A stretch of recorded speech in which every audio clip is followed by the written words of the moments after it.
Okay, here we are.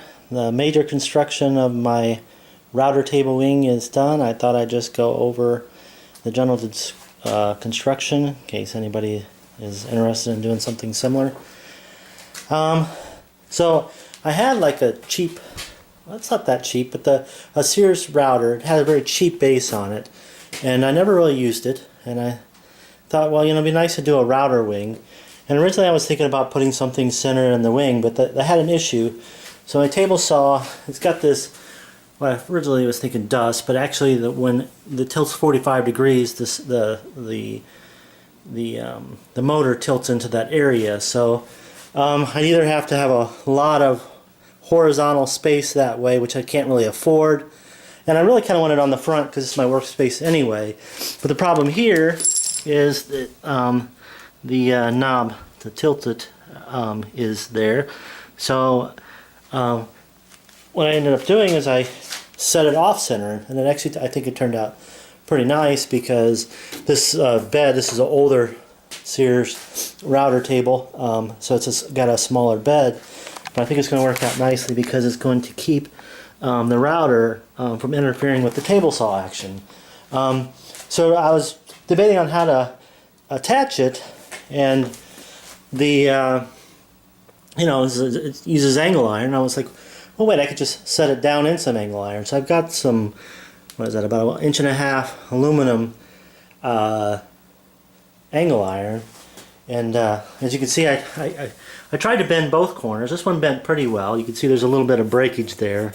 There are people out there who will tell you how to anneal the aluminum, but I didn't bother with that. And then over here I bent this corner. I was a little concerned that I would bend it too short, so I erred on the side of being long, and of course, erring on the side of being long, it was long. So as I tried to correct it, it started cracking, so I ended up just cutting it. But it was nice because I always would bump into these corners trying to get around the table saw, and being rounded will be nice. And then this corner is over there. So really, the other thing was just putting a spacer in to the side. So let me just take this apart. I haven't attached anything. That's what I'm getting ready to do.